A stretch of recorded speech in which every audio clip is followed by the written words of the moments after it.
Presentation of data, and it was the second part or second topic, that was bar diagrams. There were quite a bar diagrams out there in statistics which we did yesterday. Just to recall what we did yesterday, bar diagrams where a rectangular bar is shown to present the variable, the magnitude या scale of variable. फिर उसके guidelines भी थे, heading होनी चाहिए, base line होनी चाहिए, scale होना चाहिए, एक जैसी विड्थ होनी चाहिए, इक्वी डिस्टेंट होना चाहिए, ये उसकी गाइडलाइंस भी थी. बट हमने कल कर लिया वो सब डिस्कस अच्छी तरह से. फिर उसके बाद कितनी तरह के बार डायग्राम्स थे. सिंपल बार डायग्राम, ये जब हम इसको सिंपल तरीके से बनाते हैं ऐसे, तो वो सिंपल बार डायग्राम जिसमें एक ही वेरिएबल को शो किया जाता है. Then there was a multiple bar diagram. Remember this. इसमें दो नाम और भी हैं, ब्रोकन वाला और डेविएशन वाला. उसमें पेज में जगह नहीं थी तो इसलिए हम नहीं लिख पाए, लेकिन हमने किया था उसको कल. तो मल्टीपल बार डायग्राम कैसा बन रहा था, कुछ इस तरह का. When more than one variable is shown in a diagram, that becomes multiple bar diagram. Then there was subdivided bar diagram. When the one single bar is subdivided according to their values. Morning beta Atul, morning. When values are subdivided according to the total. Total कम भी हो सकता है, किसी का ज़्यादा भी हो सकता है, किसी का बहुत ज़्यादा भी हो सकता है. फिर उसके अंदर उसको सब डिवाइड किया जाता है. दैट बिकम सब डिवाइडेड बार डायग्राम. फिर उसके बाद था परसेंटेज बार डायग्राम, जिसमें हम उसको परसेंटेज में कन्वर्ट करके ऐसा वाला, क्योंकि वो 100% पे बनेगा सारा, तो वो दोनों 100 के ही होंगे. ये भी 100%, ये भी 100%. लेकिन जो उसकी वैल्यूज होंगी वो आगे परसेंटेज निकालेगी. According to the percentage it will be plotted. तो ये परसेंटेज बार डायग्राम था. फिर उसके बाद वो था ब्रोकन लाइंस वाला, डिसकंटिन्यूस करने का, कि if the scale is so large, the value is so large that it is not covering the scale, और we do not have the room to create such a scale, तो we can represent it by dotted lines and increase the scale. जैसे कल था यहाँ पे example में 1 2 3 4 5 6, लेकिन एक वैल्यू थी 90. तो 90 तक हम नहीं बना सकते थे, इतना बड़ा नहीं कर सकते थे, तो हमने उसको डॉटेड से रिप्रेजेंट किया और हायर वैल्यू को एक ये था. फिर एक हमने किया था डेविएशन वाला, ये वाला एग्जांपल, कि अगर कुछ वैल्यूज पॉजिटिव हो और कुछ वैल्यूज नेगेटिव हो, तब डायग्राम कुछ इस तरह का बनेगा, कि जो पॉजिटिव वैल्यूज होंगी वो ऊपर को बनेगी और जो नेगेटिव वैल्यूज होंगी वो नीचे को बनेगी. फिर इसके बाद हमने किया पाई डायग्राम. रिमेंबर, ये परसेंटेज में कन्वर्ट करके दिखाया था आपको उस टाइम जब परसेंटेज बार डायग्राम बनाया था. लेकिन इसी को जब आप 360 में कन्वर्ट कर दो, जैसे ये एग्जांपल लिया था हमने, कि इतना इतना एक्सपेंसेस हैं किसी फैमिली के, फूड पे इतना, एजुकेशन पे इतना, हाउसिंग पे, क्लोथिंग पे, मिसलिनियस, ऐसा. तो हमने उसका टोटल किया, फिर वैल्यू को डिवाइडेड बाय टोटल इनटू 360 करते गए, तो हमारी डिग्री आ गई. डिग्री, क्योंकि 360 डिग्री में हमने सब डिवाइड करना है ना पाई डायग्राम में. तो ज़्यादातर बुक में परसेंटेज दिया होता है, ज़्यादातर, बट इस चीज़ को ध्यान रखना है आपने, कि वैल्यू को टोटल से डिवाइड करके 360 से मल्टीप्लाई करोगे, तब you will get the degrees, and the sum of these degrees will become 360. और जब उसको प्लॉट करना है, तब मैंने आपको बताया था एक सर्कल लो और कहीं पे भी एक रेडियस ड्रॉ कर लो. उसके बाद प्रोटेक्टर, जिसको आप डी कहते हो, डिग्रीज को अलॉट करते जाओ, ड्रॉ करते जाओ. आप चाहो तो यहाँ पे इंडेक्स भी बना सकते हो, फूड का ये शेड, क्लोथिंग की ये शेड, एजुकेशन के ऊपर जो एक्सपेंसेस, जो क्वेश्चन में दिया हुआ हमको ये, तो इनका हम इंडेक्स भी बना सकते हैं. तो ये टॉपिक हमने किए थे कल. आज हमारा ये लास्ट टॉपिक है प्रेजेंटेशन का ही. सिमिलर है, जैसे आपने ये सब भी पहले बचपन में पढ़ा होगा, वैसे ये कर्व्स भी पढ़े होंगे आपने, लेकिन अब आपकी 11th है. सिर्फ फर्क ये आ गया कि आप क्वेश्चन देके सिर्फ ड्रॉ ही नहीं करना है, आपको उसको लिखना भी है, उसको हो सकता है उसके मेरिट्स या डीमेरिट्स भी आपको, तो आपको अपना दिमाग लगा के ऑब्जर्व करके उसके अच्छाइयाँ और उसकी बुराइयाँ दोनों को मेंशन करना भी आना चाहिए। ये डिफरेंस आ गया बस। अच्छा, बड़ा सिंपल है। लाइन मतलब ग्राफ्स, ग्राफ्स मतलब when the variables are shown not through bars, not through table, but by a curve और अ लाइन। सेम चीज है जो हम पिछले 3 उसमें क्लासेस में कर रहे हैं। पहले दिन किया था हमने टेक्सचुअल एंड टेबुलर प्रेजेंटेशन, फिर टेबल कितनी तरह के होते हैं वो सब किया था। फिर हमने कल किया था बार प्रेजेंटेशन, कि बार्स में कितने प्रेजेंट हो सकते हैं। हालांकि इसमें ये इन्होंने लिख दिया है ग्राफ, लेकिन हर बुक ने इसमें हिस्टोग्राम ड्रॉ किया है, जबकि हिस्टोग्राम्स तो ब्लॉक्स के साथ यूज होता है, वो भी एक बार डायग्राम ही था। बट एनी हाउ हम कर लेते हैं। तो वो आज भी वही है, सिर्फ ये है कि आज व्हेन द वेरिएबल्स या magnitude of the variables is shown with the help of curves और lines, that is known as graph, or that is known as graphical presentation of data। ठीक है। अब इसमें टाइप्स क्या क्या हैं? इसमें टाइप्स हैं, जैसे नंबर 1 है line frequency graph, line diagram कह लो।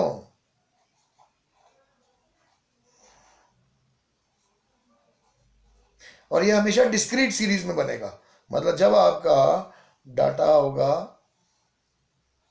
वेरिएबल एक्स और उसकी फ्रीक्वेंसी,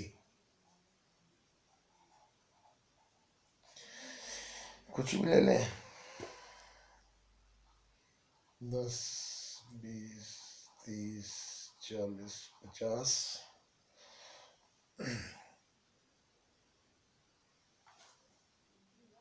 5, 4, 6, 3, 2, जब इस तरह का दिया होगा डाटा डिस्क्रीट फॉर्म में,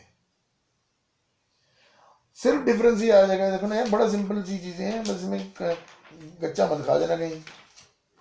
जैसे बार डायग्राम में, जब सिंपल बार डायग्राम था तो हम बार्स बना रहे थे ना, अब उस बार की डब्बे की जगह एक लाइन बन जाएगी, बस वो लाइन डायग्राम बन गया। देखो मैं बताता हूं आपको, रुको,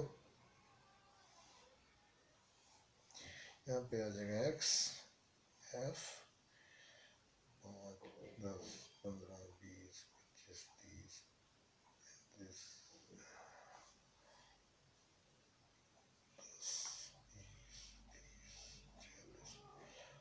60, 1, 2, 3, 4, 5, 6, 7,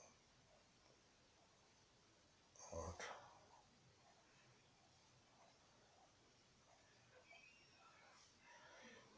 ये है 5, ये है 4, ये है 6, ये 3, ये 2। देखो बड़ा सिंपल सा है। जब हम बॉक्स की जगह, बार्स की जगह we will draw a simple lines. X variable हमेशा, या वेरिएबल वैल्यू मार्क्स जो दिया होता है वो हमेशा इस तरफ ही आता है, एक्स एक्सिस पे। और frequency, number of workers, number of students, population, जो नंबर्स हैं वो हमेशा इस तरफ आते हैं, वाई एक्सिस पे। तो जब हम लाइंस के थ्रू, बार की जगह सिर्फ लाइन बना दी हमने, तो ये बन गया आपका सिंपल लाइन डायग्राम कह लो, लाइन फ्रीक्वेंसी ग्राफ कह लो, या लाइन डायग्राम कह लो, कुछ भी कह लो इसको। ठीक है, तो एक ये आ गया। फिर है सेकंड है हिस्टोग्राम। अब हिस्टोग्राम थोड़ा सा 2-3 तरह का होता है, लेकिन हिस्टोग्राम की यूनिक मतलब इसमें अलग क्या है कि ये अकेला डायग्राम है जो क्लास इंटरवल में जो डाटा दिया हो, कॉन्टिन्यू सीरीज में डाटा दिया हो, व्हेन द इंफॉर्मेशन और डाटा या question is given in a class intervals, और उसको डायग्रामेटिकली बनाना है, तो और कोई डायग्राम नहीं बनता है, फिर हिस्टोग्राम ही बनता है। तो पहले मैं आपको नॉर्मली लेके बताता हूं, जैसे इस तरह की हो क्लासेस, क्लास इंटरवल और frequency 0 to 10, 10 to 20, 20 to 30, 5 to 1, 0, 10, 20, 30, 40, और एक कॉन्टिन्यूटी में बनेगा बेटा 1 2 3 4 5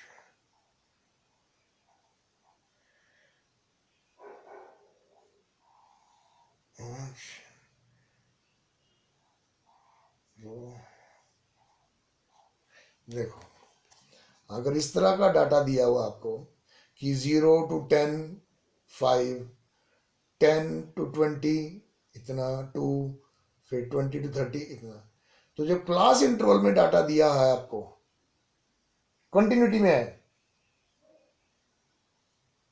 तब आपका हिस्टोग्राम ही बनेगा और क्लासेस हमेशा एक्स एक्सिस पे आएंगी, इक्वल डिस्टेंस होगा इनका, वो तो स्केल में बता चुका हूं आपको कि उस स्केल के हिसाब से होगा। और ये 0 से स्टार्ट हो रही है पहली क्लास, तो 0 से 10 वैल्यू होगी 5, फिर उधर से ही साथ में गैप नहीं आएगा इसमें, 10 to 20 2, 20 to 30 1। तो इसी डाटा को हमने ऐसे शो कर दिया, this is called histogram.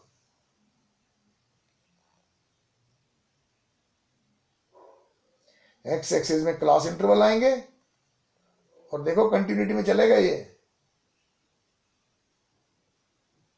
Yes sir. लेकिन अगर आपको क्लासेस रेगुलर ना दी हो या 0 से स्टार्ट ना हो, जैसे अगर क्लास ऐसी दी हो, क्लास इंटरवल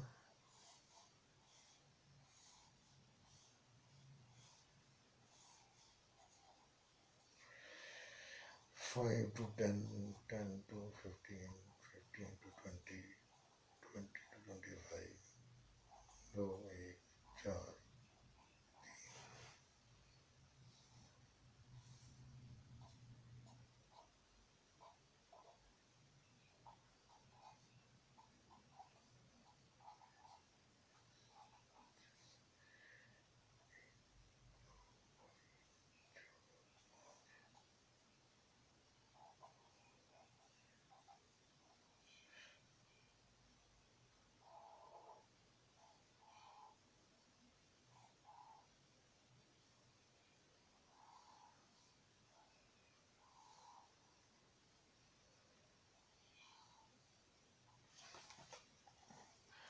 अब इस केस में क्लास देखो, पहली आपकी क्लास आ रही है 5 to 10, अब 0 to 5 नहीं है,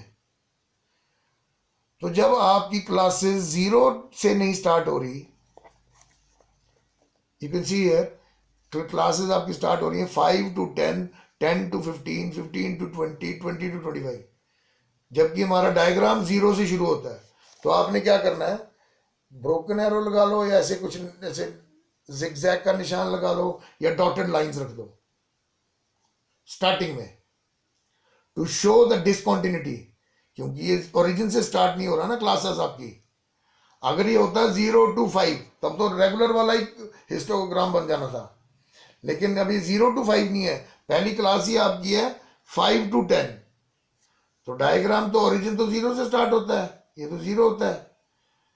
तो यहां पे आपने हैचेस या broken lines, broken arrows, dotted lines, इनमें से कोई एक ऑप्शन आप अडॉप्ट कर सकते हो टू रिप्रेजेंट द डिसकॉन्टिन्यूटी।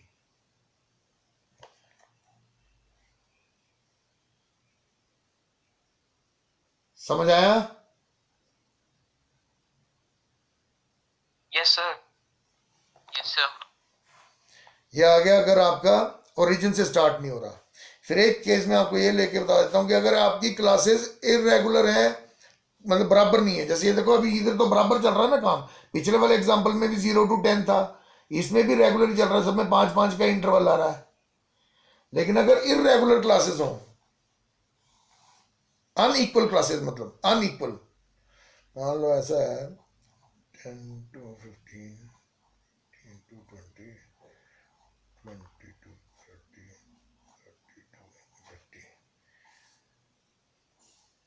ये 2 5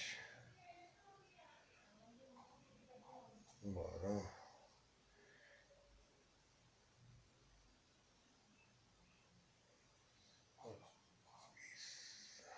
मान लो क्वेश्चन ऐसा है, अब ध्यान से देखो क्वेश्चन। पहली क्लास है 10 to 15, फिर 15 to 20, 5 का इंटरवल। लेकिन अगली क्लास में 10 का इंटरवल है, 20 to 30। फिर उससे अगली क्लास में तो 20 का इंटरवल आ गया, 30 to 50। तो इन केसेस में तो क्लासेस अब इररेगुलर होगी ना, मतलब अनइक्वल होगी ना, बराबर इक्वल इंटरवल्स तो नहीं है सबके। तो ऐसे केस में इसको एडजस्ट कर सकते हो। देखो अलग अलग किताबों में बड़ा अलग अलग दिया है, मैं आपको समझाने के लिए बड़ा सिंपल तरीके से समझा देता हूं।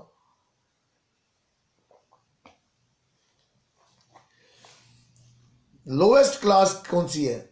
लोएस्ट क्लास यही बन रही जिनका 5 का इंटरवल बन रहा है, ठीक। अब ये तो दोनों ठीक है, 5-5 के इंटरवल पे ही है।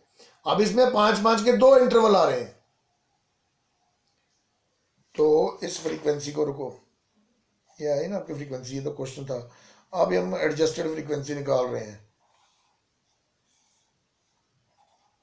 एडजस्टेड 2 5 6 5 चौके 20, ऐसे आ जाएगा ये।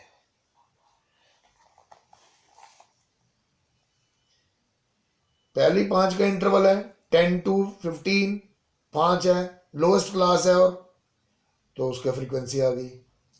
फिर दूसरी है 15 to 20, 5 का ही गैप आ रहा है, उसकी फ्रीक्वेंसी आ गई। लेकिन उससे अगली में 2 क्लासेस आ रही हैं, 20 to 25, 25 to 30। तो हमने क्या किया, फ्रीक्वेंसी को 2 से डिवाइड कर दिया, तो 12 डिवाइडेड बाई 2 आ गया 6। उससे अगली क्लास में 30 to 50 है, इसमें 4 क्लासेस आएंगी 5-5 की, 5 हुई ना, 30 to 35, 35 to 40, 40 to 45, 45 to 50। तो 4 क्लासेस आई, तो हमने इसकी फ्रीक्वेंसी को एडजस्ट करके डिवाइडेड बाय 4 किया, तो ये आ गई हमारी एडजस्टेड फ्रीक्वेंसी। अब हमने जब इसका, ये सिर्फ हिस्टोग्राम के लिए ही है केवल, कहीं आप आगे न्यूमेरिकल्स में भी यूज कर रहे हो, ये एडजस्ट किया है हमने सिर्फ हिस्टोग्राम ड्रॉ करने के लिए। और ये केसेस बता रहा हूं मैं आपको कि रेगुलर केसेस हो तब हिस्टोग्राम कैसा बनेगा, इररेगुलर होंगे, मतलब 0 से स्टार्ट नहीं हो रहा है, तब ऐसे बनाना है। लेकिन अनइक्वल क्लास इंटरवल होने पर तब आपने पहले इसको एडजस्ट करना है फ्रीक्वेंसी को। और सिंपल है कि मिनिमम जितनी क्लास आ रही है, जो मिनिमम क्लास है वो तो आपकी 5 की है ना, 10 to 15। अब जो उससे एक्सीड कर रहा है, तो उसमें देखो कितनी क्लासेस आ रही हैं, जैसे इसमें 2 आ रही हैं 5-5 की, तो डिवाइडेड बाय 2, दोनों में बराबर बांट दो उसको। इसमें 4 आ रही हैं क्लासेस, तो 4 हिस्से कर दो, 4 बराबर हिस्सों में बांट दो, वो हो गया आपका एडजस्टमेंट फैक्टर। अब ड्रॉ करते टाइम छोटी सी प्रिकॉशन है,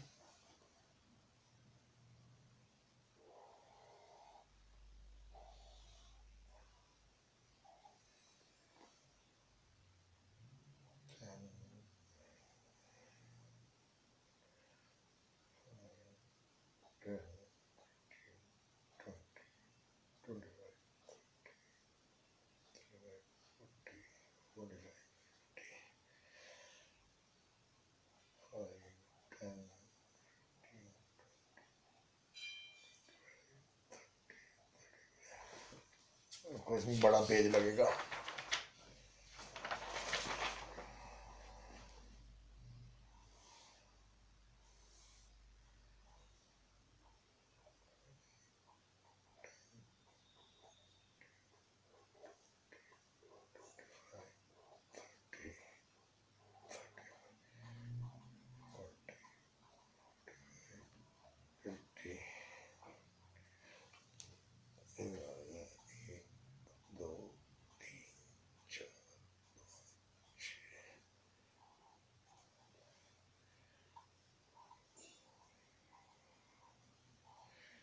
Ten to 15, 2, 10 to 15, 2,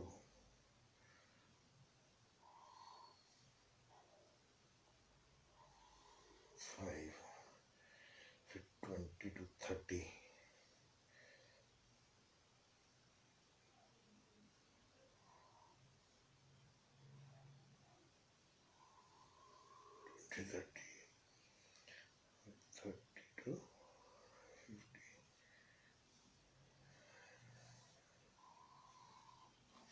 तब डायग्राम ऐसा बनेगा।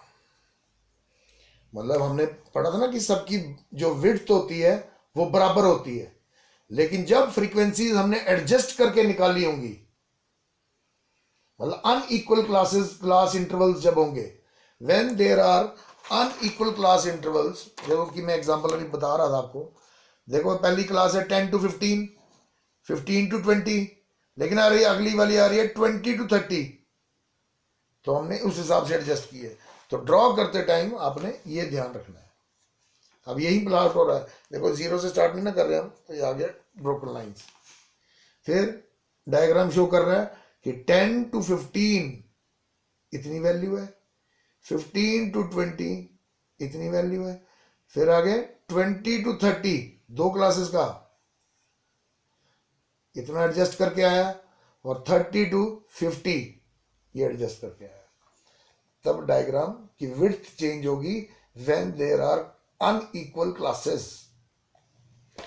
फिर एक पॉसिबिलिटी वो भी हो सकती है हिस्टोग्राम में, वो मैं क्योंकि मैं ऑलरेडी टॉट यू कि if the mid points are given and you are told to draw histogram, कि मिड वैल्यूज दी हो और आपको बोला हो हिस्टोग्राम ड्रॉ करो, तो मैंने आपको ऑर्गेनाइजेशन में पढ़ा दिया था वो कि मिड वैल्यू से क्लासेस में कन्वर्ट करो और फिर हिस्टोग्राम बना लो।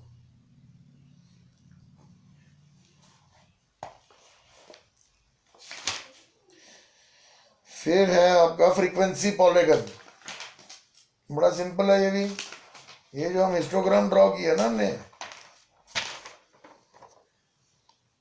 कोई भी हिस्टोग्राम जैसे ये ड्रॉ किया है, इसके मिड वैल्यूज को, मिड पॉइंट्स को सबको जोड़ दो आप, जो उनके हाईएस्ट पॉइंट्स हैं।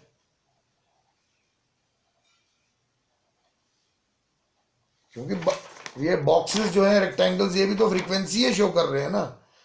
ये किसी भी हिस्टोग्राम के जो मिड वैल्यूज हैं, मिड पॉइंट्स हैं जो हाईएस्ट वैल्यू के, इनको आप कनेक्ट कर दो। बट फ्रीक्वेंसी पॉलीगन में अपने स्केल यूज करना है इनको कनेक्ट करने के लिए। गलती हो गया, पर मैं बता देता हूं आपको, मेरे से पॉइंट छूट गया ये वाला, इससे ये कनेक्ट होना था, फिर इधर जाना था, ये मतलब ऐसा होना था, ये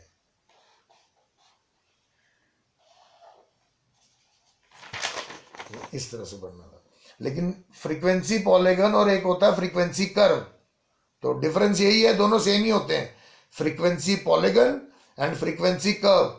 सिर्फ डिफरेंस एक ये है कि इन पॉइंट्स को जोड़ने के लिए स्केल यूज होता है फ्रीक्वेंसी पॉलीगन में, और फ्री हैंड यूज होता है फ्रीक्वेंसी कर्व्स में।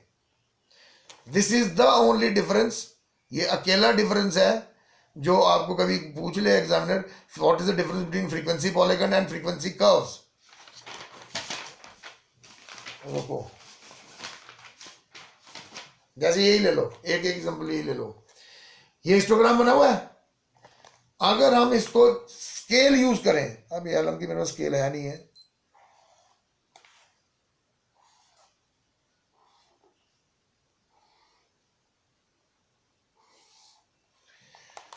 अगर हम स्ट्रेट लाइंस बनाए स्केल यूज करके, वो बन जाएगा फ्रीक्वेंसी पॉलीगन। लेकिन अगर हम इसको फ्री हैंड से बनाए, वैसे ही बनेगा लेकिन थोड़ा फ्री हैंड होगा, जो ब्लैक से शो किया थोड़ा, वो बन गया आपका फ्रीक्वेंसी कर्व। फिर इसमें आपका एक टॉपिक है ओजाइव्स। Do you know ओजाइव्स?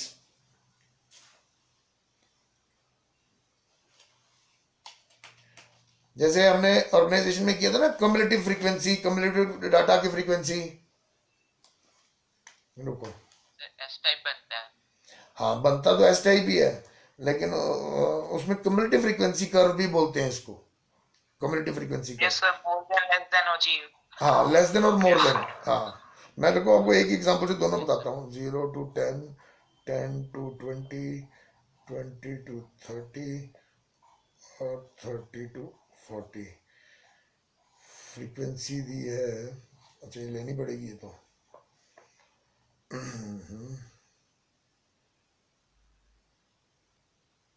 अच्छा रुको ऐसा करता हूँ, 5, 10, 15, 20, मान लो ये क्वेश्चन है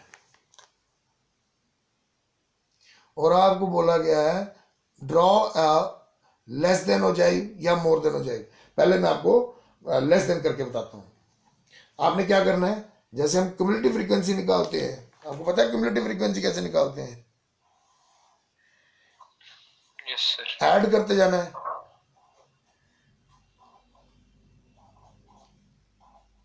ये देखो इसी फ्रीक्वेंसी का पहला 5 का 5, फिर 5 + 10 15, 15 + 15 30, फिर 30 + 20 50। ये फ्रीक्वेंसी क्यूमुलेटिव फ्रीक्वेंसी होगी। ये क्यूमुलेटिव मींस एक्यूमुलेट करके, ऐड कर करके, तो ऐड कर करके ये बन गई। अब जब हमने इसको प्लॉट करना है डायग्राम में तो वो बनेगा कुछ इस तरह का, 0 to 10, 20, 30, 40, 50। ये कर लेते हैं हम 10, 20, 30, 40, 50, 60।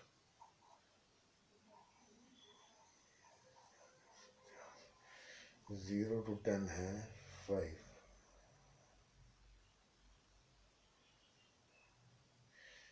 10 to 20 है 15,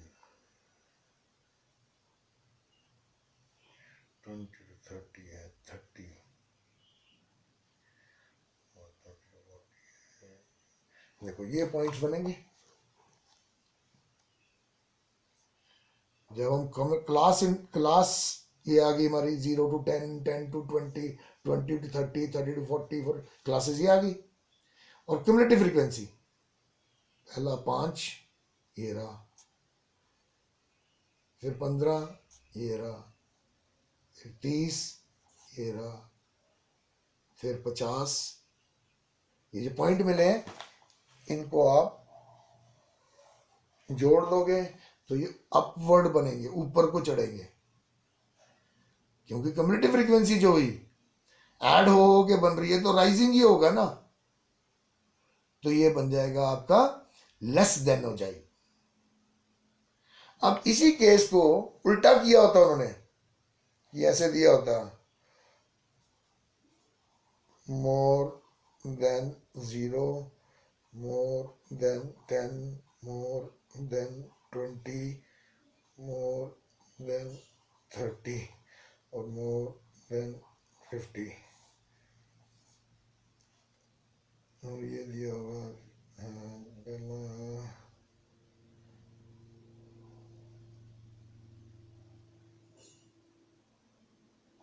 जीरो, फिर आएगा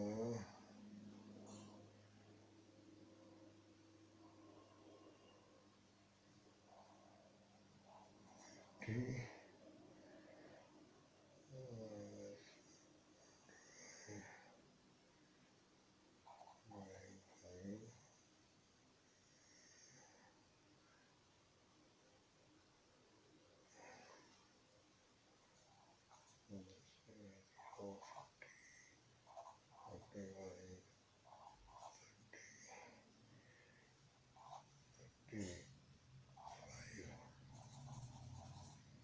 इसमें फर्क ये पता चलेगा, इसमें टोटल में ज्यादा वैल्यू, जैसे देखो ना ऐसी, अच्छा सिंपल तरीके से पकड़ो इसको, आप देख सकते हो कि जब वैल्यू नीचे की तरफ बढ़ रही है, वैल्यू जब हायर वैल्यू नीचे की तरफ है, मतलब कम फिर ज्यादा फिर ज्यादा फिर ज्यादा ऐसे हो रहा है, तब भी आपको हिंट मिल सकता है कि लेस देन हो जाएगा। मैं ये कहना चाह रहा हूं कि अगर तो क्वेश्चन दिया हो ऐसा, आपको ऐसा सिंपल क्वेश्चन और आपको बोला हो कि लेस देन बनाओ या मोर देन बनाओ, तब तो आप बना लोगे। लेस देन के लिए क्यूमुलेटिव फ्रीक्वेंसी ऐड करोगे, ठीक है, बना लोगे। लेकिन अगर क्वेश्चन कभी आपको ऐसा दिया हो, मैं साफ सा लिखता हूँ,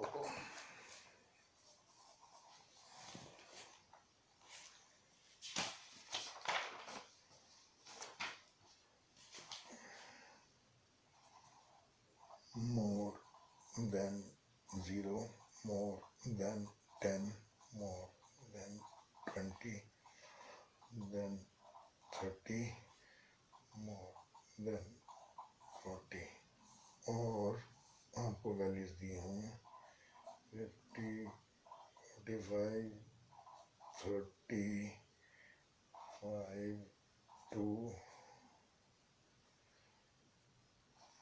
मान लो ऐसा दिया है क्वेश्चन आपको।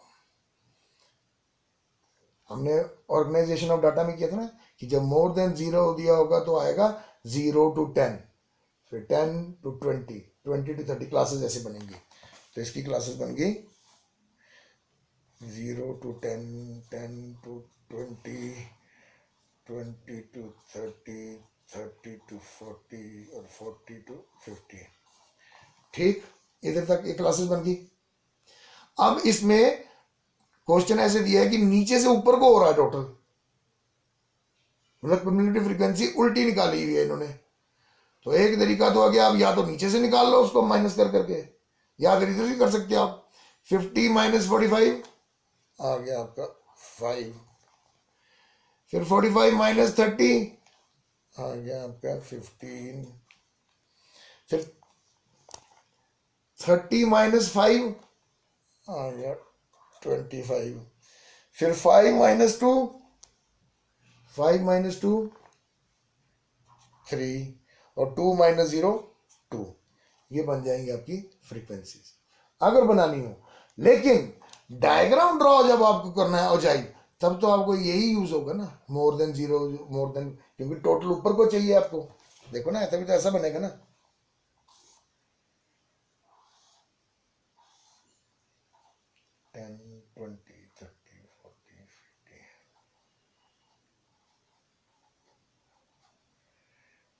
ये वैल्यू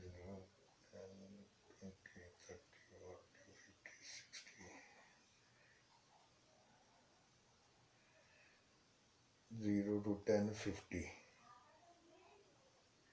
10 to 20 45, 20 to 30 30, 30 to 45। देखो पॉइंट ऐसे बनेंगे ना, फिर आपके नीचे को आएंगे, क्योंकि हाईएस्ट वैल्यू ऊपर है। तो 0 to 10 आपका बनेगा हाईएस्ट वैल्यू, 10 to 20 बनेगी उससे कम। जब टोटली नीचे से ऊपर को हो रहा है, तो जब हम डायग्राम ड्रॉ करेंगे तो नीचे को आएगा। तो हम इसको जब इस तरीके से ड्रॉ करेंगे, ये बन जाएगा आपका मोर देन हो जाए। तो लेस देन हो जाए या मोर देन हो जाए में डिफरेंस यही है कि एक केस में आप फ्रीक्वेंसी को टोटल कर रहे हो, आगे आगे आगे आगे आगे, और जब उसको आप प्लॉट कर रहे हो तो वो नीचे से ऊपर को जाएगा। That will become a less than हो जाए।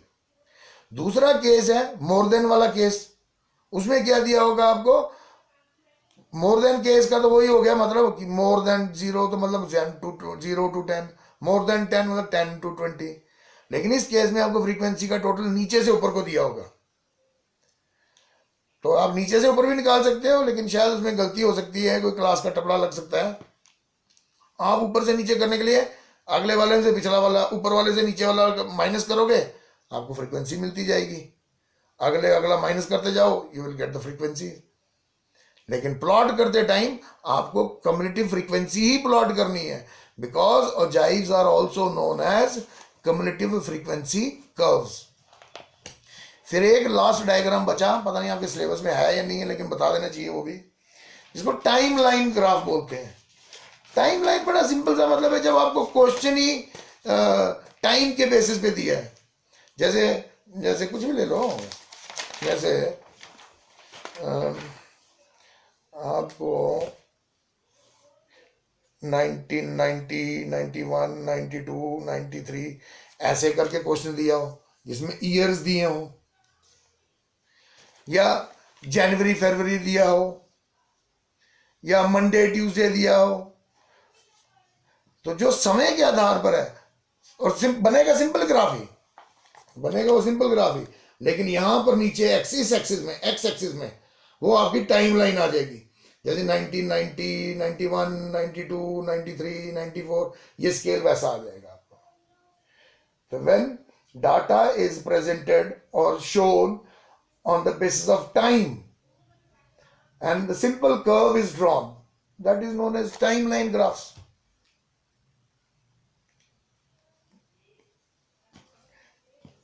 तो ये है आपका प्रेजेंटेशन ऑफ डाटा. चलो देखते हैं, कल इसको फिर से एक बार टच करेंगे. कल आप एक काम करना, कल आप पहले तो सबके कैमरे ऑन होंगे कल, और I will ask questions by name, और बड़ा क्लियर बता रहा हूं बेटा, आप ना मेरी बात को, जो भी मैं बोल रहा हूं उसको आप फेस वैल्यू पे लो, मतलब उसको आप मूल्य जानो. मैं जो बोल रहा हूं दैट मैं वैसा ही करूंगा. आपको 11th क्लास है बेटा, और अगले साल आपने बोर्ड में अपीयर होना है. हम इतनी लापरवाही नहीं कर सकते इसमें.